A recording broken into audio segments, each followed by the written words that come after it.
Voilà, très bien. Bonjour à tous. Merci Antonin pour cette introduction. Je suis ravie d'être là pour vous parler donc de l'analyse du cycle de vie, des matériaux de construction et comment aller justement jusqu'au bâtiment.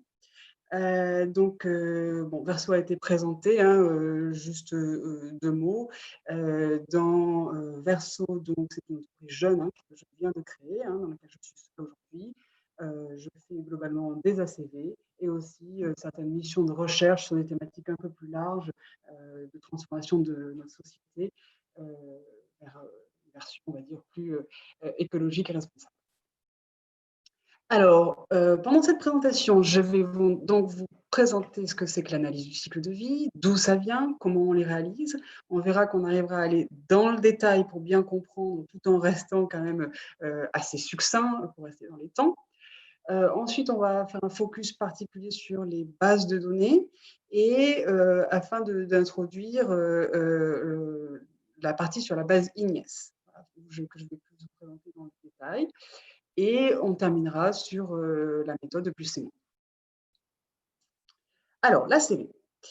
Donc, alors, comme vous le savez, en fin d'année dernière, il y a eu la COP sur le climat, il y a eu aussi la COP 14 sur la biodiversité en novembre qui s'est tenue en Égypte. Donc, c'est des conférences dans lesquelles les questions environnementales sont mises sur la scène internationale. Comment tout cela a commencé? Ça a commencé en 1972. Avec le premier sommet de la Terre, c'est-à-dire la première conférence des parties à Stockholm. Donc, c'est la première fois que justement le sujet de l'environnement et de nos impacts sur l'environnement et surtout sur comme quoi on pourrait nous être responsables de générer des impacts sur l'environnement est mis sur le devant de la scène internationale. 20 ans plus tard, la deuxième COP a lieu à Rio en 1992 et c'est cette année-là qu'est créée la Life Cycle Initiative, qui est un organisme qui émane de l'ONU. Au sein de cette Life Cycle Initiative, on trouve une dizaine de personnes, ce sont les pairs de la CV, si vous voulez, qui ont commencé à réfléchir sur comment on peut mieux appréhender, mieux comprendre nos impacts sur l'environnement de manière générale. Et donc, ils ont fait ressortir la nécessité de catégoriser les différents affects qu'on a sur notre environnement, hein, de définir des catégories, des domaines d'impact, on va dire, et de les mesurer avec des indicateurs spécifiques dans des unités particulières. Ça a été bien identifié. Et ils ont aussi réfléchi à une méthode. Et ils se sont mis d'accord sur une façon d'évaluer l'impact environnemental, nos impacts environnementaux. Cette méthode, c'est donc l'analyse du cycle de vie qui a été décrite dans les normes ISO 14040 et 44, la première fois en 1997.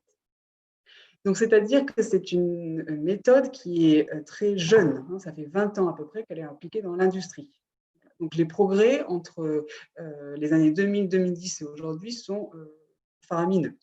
Les écueils de la CV d'il y a 10 ans ne sont pas du tout les mêmes aujourd'hui. Alors, la définition de la CV est la suivante. L'analyse du cycle de vie est une méthode d'évaluation de l'impact environnemental d'un produit ou d'un service en relation à une fonction particulière, en considérant toutes les étapes du cycle de vie et sur plusieurs catégories d'impact environnemental. Donc là, vous voyez les 3 points clés de l'analyse du cycle de vie. Le premier, c'est qu'on va évaluer une fonction, un service rendu. Quand on dit qu'on fait l'ACV d'un stylo, par exemple, c'est un abus de langage. Ce qu'on fait, c'est l'ACV de la fonction d'écrire. Voilà. Et ça permet de venir considérer plusieurs produits qui sont très différents en termes de mode de fabrication ou d'aspect, mais qui vont remplir la même fonction, le même service rendu. Ça permet de tous les mettre les uns à côté des autres et de les comparer. Donc, on considère toutes les étapes du cycle de vie, donc ça, c'est dans le titre. Et on va aussi considérer plusieurs catégories d'impact environnemental. Hein. En ACV, on fait l'analyse d'un produit sur une liste d'indicateurs et on a un profil environnemental. C'est toute la complexité, d'ailleurs, de l'interprétation des ACV. Alors, comment on réalise une ACV? Donc, les étapes sont décrites dans les normes ISO 4044. On va définir tout d'abord les objectifs et le champ de l'étude. C'est à cette étape-là qu'on définit ce qu'on appelle l'unité fonctionnelle, qui est un terme qui maintenant commence à être de plus en plus connu. C'est-à-dire, c'est un texte, une unité fonctionnelle, qui décrit en quelques lignes la fonction, le service rendu par le produit. Bon, une fois qu'on a défini les frontières, le périmètre de l'étude, etc., on va collecter des données auprès de l'industriel qui veut faire évaluer son produit. Donc, on va aller sur place et collecter des données de la recette du produit, les différents consommateurs qu'il va utiliser, les consommations d'énergie, ce type de choses. Ensuite, on va faire un lien, l'analyse va faire un lien avec des bases de données d'inventaire dans un logiciel. Voilà. Et le logiciel va sortir les résultats donc à interpréter. Basiquement, c'est ça. Donc, j'ai bien dit que les données d'activité de l'industriel étaient connectées à des bases de données d'inventaire. Donc, qu'est-ce que je veux dire par là? Pour mieux comprendre, je vous ai fait un schéma ici, qui illustre ce qu'est une base de données environnementale inscrite dans un logiciel. Donc là, vous voyez, les carrés, ce représentent des processus, des procédés de fabrication de produits, et les flèches noires, là, des flux de produits, d'énergie ou de déchets.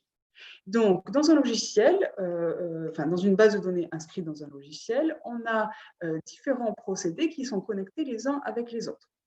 Un procédé, ça peut être par exemple la fabrication d'1 kilogramme d'aluminium, ou encore la fabrication d'un mètre linéaire de profil aluminium, ou encore la fabrication d'un mètre carré de huisserie aluminium, ou d'un mètre carré de fenêtre, etc.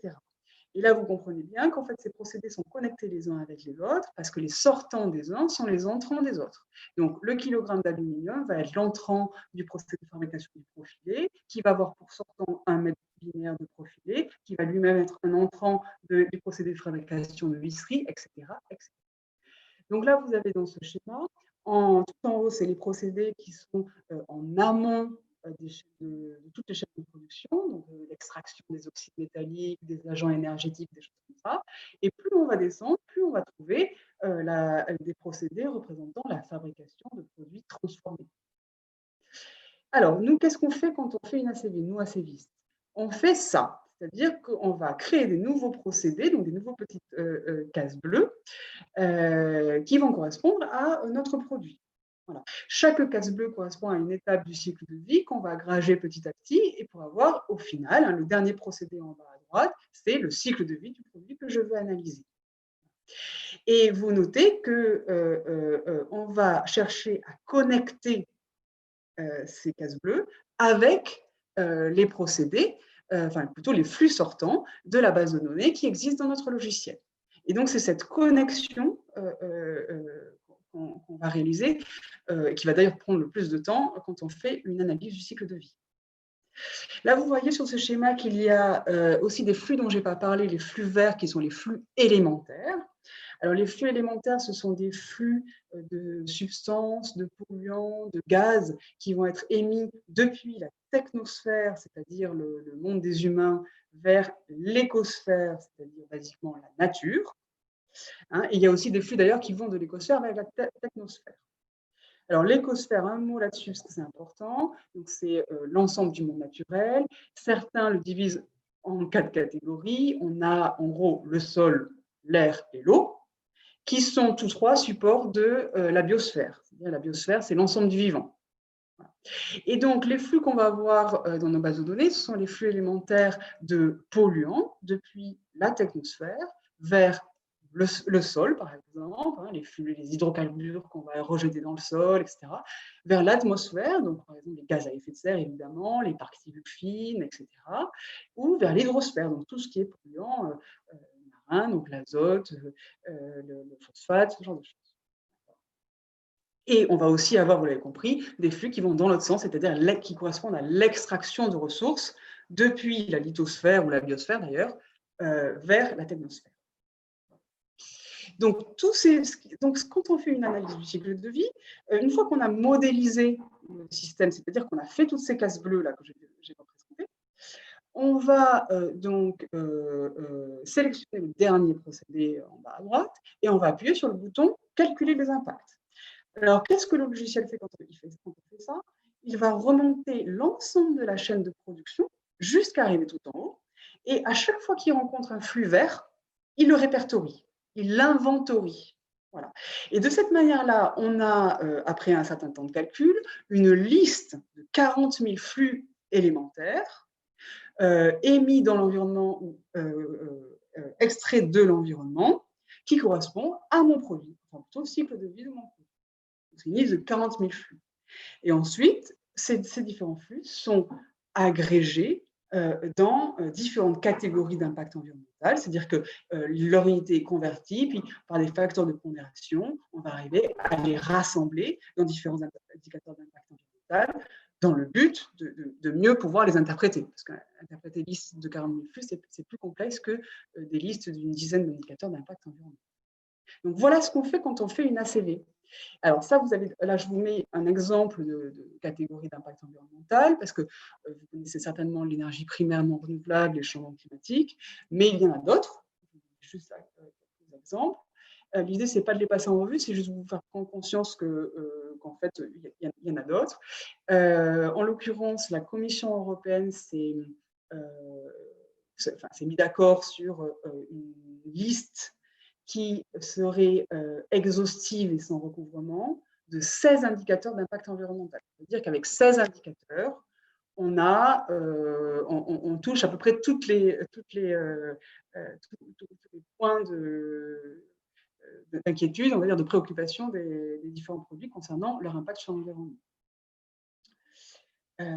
Voilà pour cette notion d'impact. Alors là, je vous mets, pour finir sur cette partie ACV, un exemple de résultat d'ACV. Alors là, j'ai pris un exemple issu du projet I3E Rénovation, qui est un projet que j'ai mené chez mon ancien employeur, Cycleco, et qui portait sur la comparaison de scénarios de projets portant sur les bâtiments existants.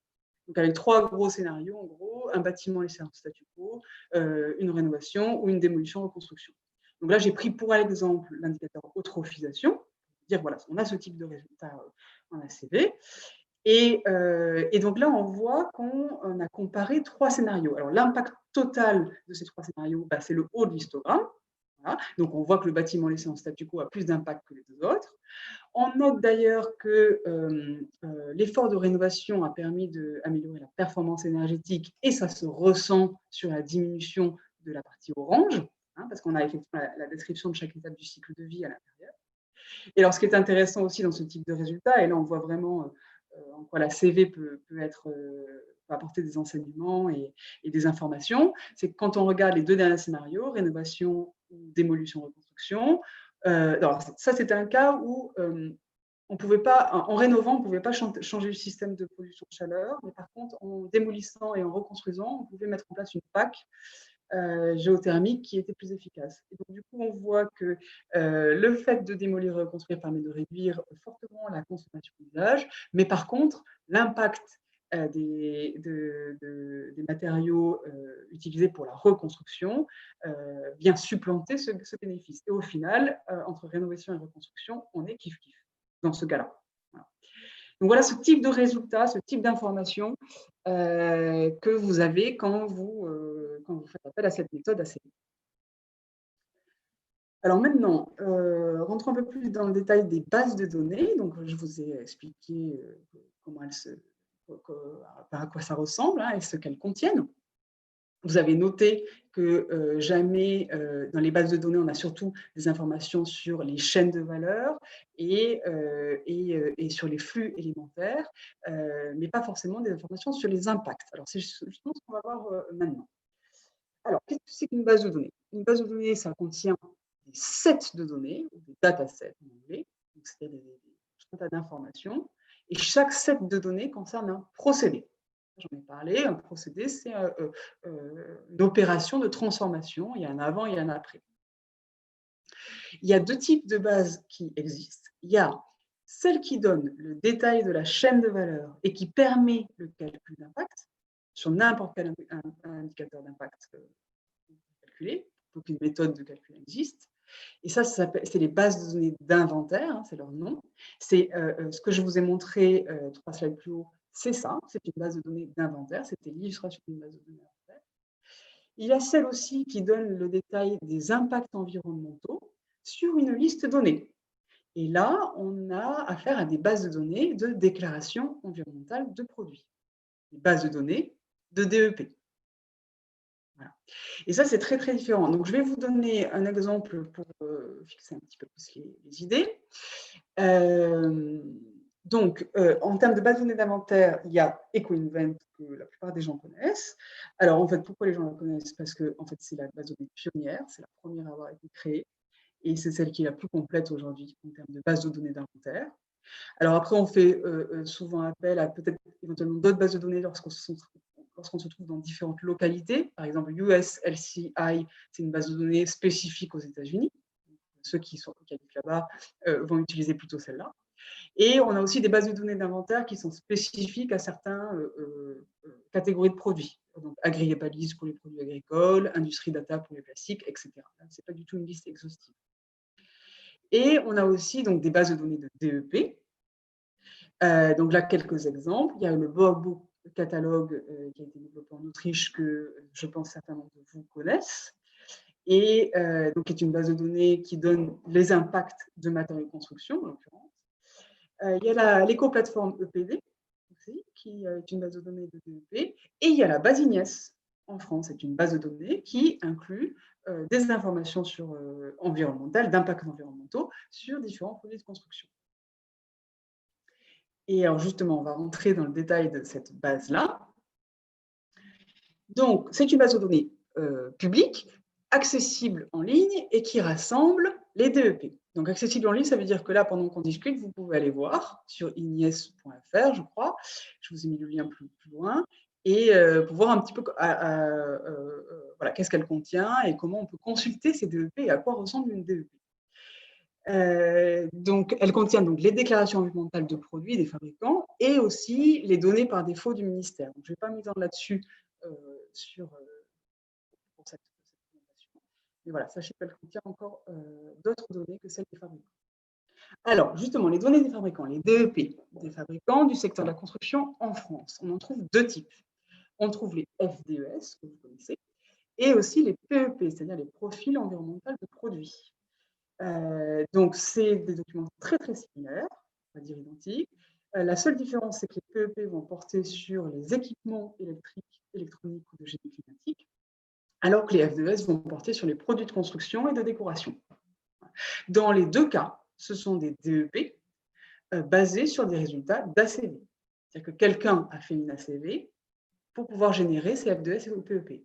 Entre parenthèses, quelqu'un a fait une ACV de la manière dont je vous ai décrite plus haut. C'est-à-dire qu'ils ont utilisé une base de données d'inventaire. Et la plupart du temps, EcoInvent. Donc, pour le dire de manière synthétique, toutes les données de la base IGNES sont en définitive basées sur EcoInvent. Donc, la comparaison EcoInvent-IGNES n'a pas de sens, parce que quand on critique EcoInvent, on critique de fait IGNES. Ça, je voulais faire ce point-là. Alors, dans justement les FDES et les PEP, on trouve une liste d'impact sur un certain nombre d'indicateurs. Donc là, je vous les ai mis, ça c'est une liste exhaustive. Donc ça, c'est des indicateurs qui ont été définis dans les documents normatifs qui régissent les FDES et les PEP. Et donc, on a toutes ces informations. Dans chaque FDES, il y a toutes ces informations. Alors, vous noterez qu'on n'a pas, par exemple, des informations sur les émissions de particules fines. Ni même sur l'écotoxicité, par exemple. Donc ça veut dire que si un matériau dispose d'une FDES, mais que nous, on veut savoir en quoi il impacte, justement, il est impactant sur les émissions de particules fines ou sur l'écotoxicité, il va falloir, la FDES devient inutile. C'est-à-dire qu'il va falloir tout recommencer. Il faut refaire une ACV et réévaluer les indicateurs qui nous intéressent. Pour votre information. Donc là, vous notez, je le dis parce que sur les particules fines, c'est quand même important. C'est quand même un indicateur d'impact qui est assez connu et qui est assez préoccupant, enfin qui génère beaucoup de pollution en ville, etc. Et il n'est pas du tout regardé quand on fait des F2S. Sachez-le. Alors, il y a différents périmètres qui vont être envisagés quand on fait une F2S. Donc, il y a des F2S des PEP individuels qui sont commandités par un industriel et qui vont porter sur une référence commerciale ou plusieurs références mais similaires.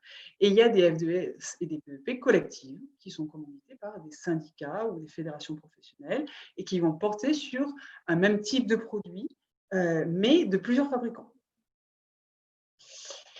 Voilà, alors ça, je vous l'ai dit, c'était quand même assez important, c'est-à-dire que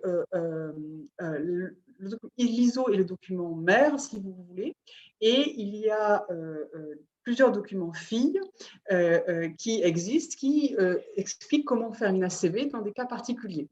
Et alors, pour faire une ACV, dans le but de faire une déclaration environnementale de produits de construction, il faut suivre d'ailleurs, en particulier, la norme EN 15804. Et si on est en France, il faut suivre en complément le complément national de l'EN 15804. Donc ça, qu'est-ce que ça veut dire? Ça veut dire que quand l'EN 15804 est mise à jour, toutes les F2S doivent être mises à jour. Et c'est le cas. C'est-à-dire que l'EN 15804 vient d'être mis à jour là, en fin d'année dernière, et ça veut dire qu'en France, on a 3 ans pour mettre à jour l'ensemble des F2S. Donc ça va être fait. Il y a 3 acteurs impliqués dans une F2S. Il y a le commanditaire de la F2S, celui qui paie, qui est responsable des allégations et qui fournit les données. Il y a l'auteur de la F2S qui peut être interne au commanditaire ou externe, et il y a le vérificateur qui est nécessairement externe. Un mot sur les configurateurs aussi, parce que je n'en ai pas encore parlé. Pour certaines catégories de matériaux, il existe des configurateurs, c'est-à-dire des outils qui permettent de générer des F2S à moindre coût. Généralement, ils sont fournis plutôt par les syndicats professionnels pour leurs membres. Et donc, le configurateur est vérifié sur la base d'une ACV mère ou de plusieurs ACV mères, mais par contre, les ACV filles ne le sont pas. Ça, c'est à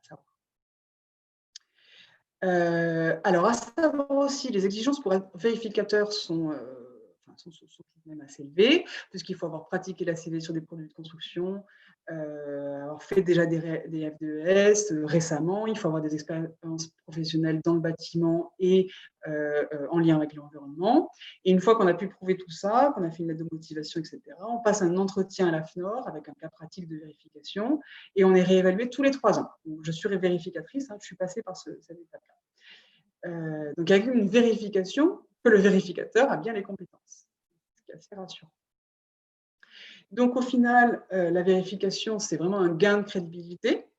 Il y a beaucoup d'avantages à la vérification. Ça pousse l'analyste à être sérieux et à tracer toutes les informations. Les vérificateurs sont sachants et compétents en ACV. Alors, en plus, comme les vérificateurs et les auteurs sont souvent confrères et ont le même client, l'industriel, et ben, du coup, ça va tirer tout le monde vers le haut, c'est-à-dire que l'auteur va vouloir montrer à son client qu'il a fait les choses bien, et le vérificateur va vouloir montrer à son client qu'il en sait des choses, et du coup, ça va tirer vraiment tout le monde vers le haut. Et un autre point positif, c'est que le paiement est requis, même si l'avis du vérificateur pour la publication de la F2S est négatif. C'est même une obligation qu'on a, nous vérificateurs, de le marquer dans le devis. On veut être payé même si on pose un avis négatif. Donc ça, c'est ce qui permet de limiter le conflit d'intérêts.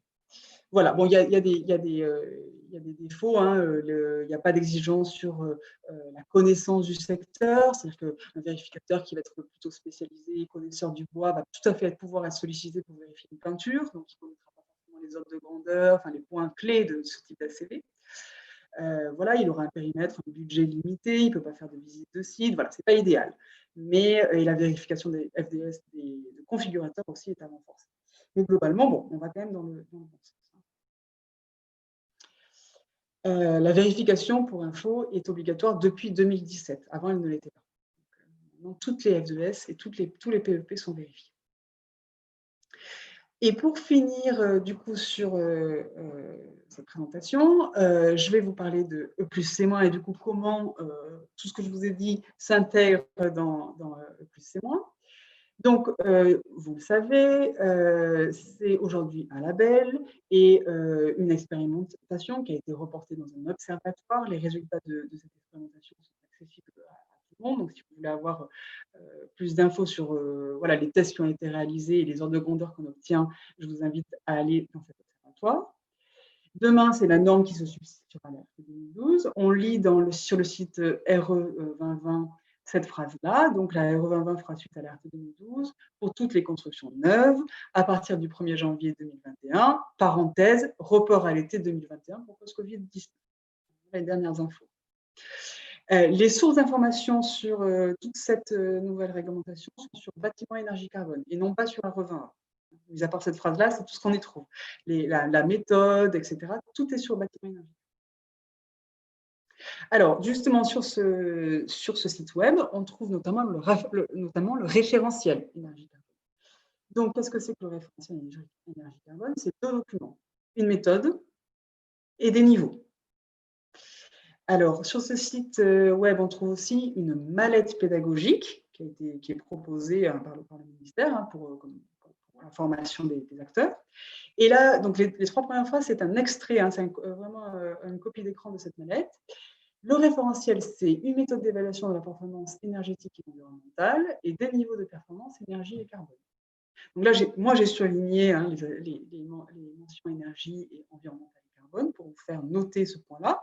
On parle de performance environnementale qu'on met en face de niveau de performance carbone. Alors, qu'est-ce que ça veut dire? Ça veut dire que tous les indicateurs dont je vous ai parlé avant, qui sont dans les F2S, une liste quand même qui est assez complète, même s'il n'y a pas les émissions de particules fines, il y a quand même pas mal d'indicateurs. Tous ces indicateurs-là vont être considérés par les logiciels de calcul plus et moins qui sont accrédités par le ministère, et tous les bâtiments vont être évalués sur l'ensemble de cette liste. Mais par contre, les exigences ne portent que sur l'indicateur carbone. Les seuils à remplir ne portent que sur cet indicateur. Alors, qu'est-ce que ça a comme conséquence, ça? Ça a que tout le monde pense que carbone et environnement, c'est pareil. Que performance environnementale, c'est la performance carbone et inversement. C'est faux. C'est faux. Vraiment, ça, c'est le message que je veux faire passer aujourd'hui. Ce n'est pas parce qu'un matériau est performant en termes d'émissions de carbone qu'il sera performant en termes environnementaux de manière générale.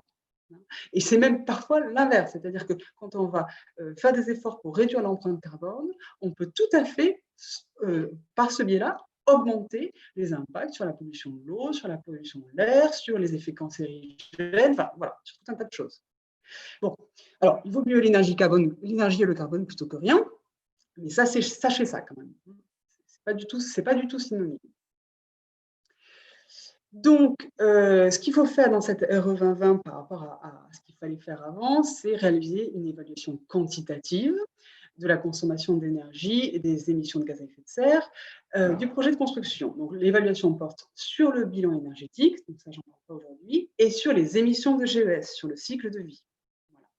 Donc, la méthode de calcul est basée sur l'analyse du cycle de vie. C'est important de vous faire cette introduction-là. Et on va pouvoir positionner le projet sur 2 niveaux en termes d'émissions de GES. Il y a le niveau EGES-PCE, qui est le bilan carbone des produits de construction et des équipements du bâtiment. Et il y a le niveau EGES tout court, qui inclut EGES-PCE, plus les émissions de GES pendant l'usage et les chantiers. Voilà. Et donc, pour remplir le contrat énergie-carbone, il va falloir être inférieur à certains seuils qui sont en cours de détermination, c'est pour ça que ça prend du temps, sur EGES-PCE et sur EGES. Donc, pour le calcul, comment on fait? Eh bien, on choisit un des logiciels qui a été validé par le ministère. Donc, là, je vous en mets une petite liste, pas exhaustive. Vous avez la liste sur bâtiment énergie-carbone. Voilà, donc ça veut dire que ce logiciel est bien, répond bien aux exigences du ministère en termes d'évaluation de plus témoins, et surtout, ce logiciel est connecté au web service de la base INIES, c'est-à-dire qu'il peut récupérer les fiches FDES et PEP de manière à permettre les calculs le plus témoins, qui sont basés sur ces fiches. Alors, qu'est-ce que fait le maître d'œuvre? Il va saisir les quantités de matériaux dans ce logiciel-là, Et à chaque fois qu'il saisit une ligne, un matériau, il va faire la correspondance avec la donnée environnementale qu'il va vouloir mettre en face. Donc la F2S qu'il va vouloir mettre en face. Le document source de la saisie, c'est les DPGF, les compositions générales forfaitaires. C'est-à-dire que là, on voit que c'est un outil qui n'est pas adapté. Enfin, le plus et moins est une méthode qui est adaptée à la fin du processus de conception, puisqu'il faut attendre la DPGF pour pouvoir faire le calcul. Alors, en réalité, on peut se débrouiller pour la faire avant, mais c'est dans ma dernière slide là, qui va juste suivre. Donc, en pratique, alors ça, c'était la théorie. Comment on fait une évaluation de plus et moins? En pratique, il y a quand même beaucoup de problématiques liées à la saisie. Les nomenclatures et les unités des F2S ne sont pas harmonisées avec ce qu'on utilise dans la PPGF. L'allotissement non plus, on n'a pas les mêmes lots, donc c'est compliqué. Il y a des manques, il y a des doublons dans la base Ignès. L'exigence de complétude est floue, on ne sait pas si on doit aller jusqu'à la quincaillerie, par exemple. Voilà. Donc, il y a quand même pas mal de problématiques. C'est un gros travail qui est à réaliser en parallèle de la saisie, en parallèle de tout le travail de conception. Et donc, il faut compter, enfin, d'après l'expérience réalisée l'année dernière, il faut passer 5 à 15 jours de travail pour saisir un projet. Et en plus, plus on passe de temps, plus l'impact est important. Donc, ceux qui veulent faire les choses bien, c'est vraiment un frein à l'honnêteté intellectuelle, quoi. Alors, ça va s'améliorer, hein, mais en tout cas, l'année dernière, c'était ça. C'est-à-dire que ça va s'améliorer parce que la base Ignès s'améliore, les gens sont conscients de ce problème de nomenclature et d'allotissement qui n'est pas harmonisé, et du coup, il y a des travaux là-dessus. Voilà, les logiciels sont de plus en plus performants. En tout cas, quand on a commencé, c'était comme ça. Et alors voilà, ça c'était juste ma dernière slide sur ce point-là. En conception, du coup, comment on peut faire? Parce que bon, moi, ce qui va surtout m'intéresser dans l'exercice de mon métier, c'est pas faire l'évaluation de conception, mais plutôt vraiment au tout début du projet, quand tout est encore à décider. Donc, la technique pour ça, c'est déjà d'utiliser un outil spécifique qui contient, c'est-à-dire des ratios ou des systèmes constructifs par défaut à l'intérieur du logiciel. Donc, il y a VisCab qui existe, qui est un logiciel qui permet ce type d'évaluation, mais je sais qu'il y a des tas de maîtres d'œuvre ou d'AMO qui développent leurs outils spécifiques par l'expérience, en fait. C'est un peu le même principe que les économistes qui, tout au début du projet, peuvent quand même, grâce à des ratios, tomber sur un ordre de grandeur du coût total du projet. Là, c'est un peu la même chose. Grâce à l'expérience, on peut développer des tas de ratio qui nous permet d'avoir des ordres de grandeur en conception. Donc, VisCab, en l'occurrence, moi, c'est celui que j'utilise. C'est un des outils qui est accrédité par le ministère pour le plus et moins, qui propose 2 interfaces. Donc, exploration, c'est l'interface qui est utilisable en conception, et évaluation. Ça, c'est l'interface dont je vous ai parlé précédemment, sur laquelle on saisit matériau par matériau, on fait la correspondance avec les ES et qui prend plusieurs jours de travail. Donc, l'idée, c'est qu'avec ce logiciel-là ou un du même type, on peut avoir des premiers résultats avec très peu de données saisies.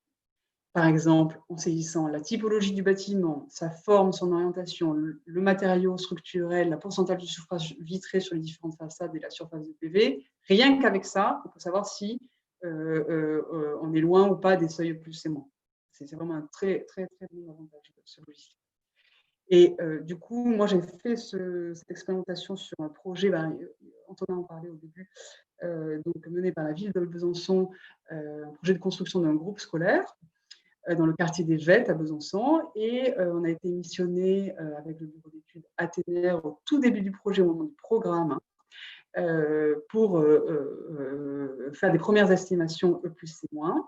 On a fait des estimations en phase concours, donc on a saisi le projet des 4 candidats dans ce logiciel-là. Voilà le type de résultat qu'on a eu, c'est-à-dire qu'il y a des grandes incertitudes, mais on peut quand même positionner les candidats les uns par rapport aux autres et estimer celui qui aura plus ou moins de chances d'être en dessous du seuil. Et en gros, ça nous a donné plein d'enseignements sur les éléments qui contribuent le plus à l'impact. Voilà, en l'occurrence, c'était la hauteur sur dalle, la présence de parking souterrain, le manque de compacité. Voilà, c'était des aspects entre les candidats qui différenciaient les candidats et qui étaient, on va dire, qui expliquait les différents impacts. Et on a aussi listé les éléments qui contribuent le plus à la variabilité de l'impact, les conditions surtout à remplir pour obtenir l'impact minimum. Donc, c'est quand même pas mal d'avoir fait ce projet-là. Ça nous a donné des arguments pour la sélection des candidats, d'une part. Ça permet de sécuriser l'atteinte des performances plus c'est moins, puisqu'on sait ce sur quoi il va falloir faire attention pour être vraiment au minimum de l'impact. Et en plus, ça facilite vraiment le suivi des performances E plus C- en APS. Justement, on a peut-être des jours de travail avant, mais on n'a pas 10 à 15 jours de travail tout à la fin, parce qu'on a déjà commencé à travailler et on connaît déjà certains aspects de l'impact environnemental du projet, enfin, énergie carbone du projet. Voilà, j'en ai fini avec cette présentation. Avec un petit dépassement, je pense que ça va. On a quand même assez de temps pour les questions-réponses.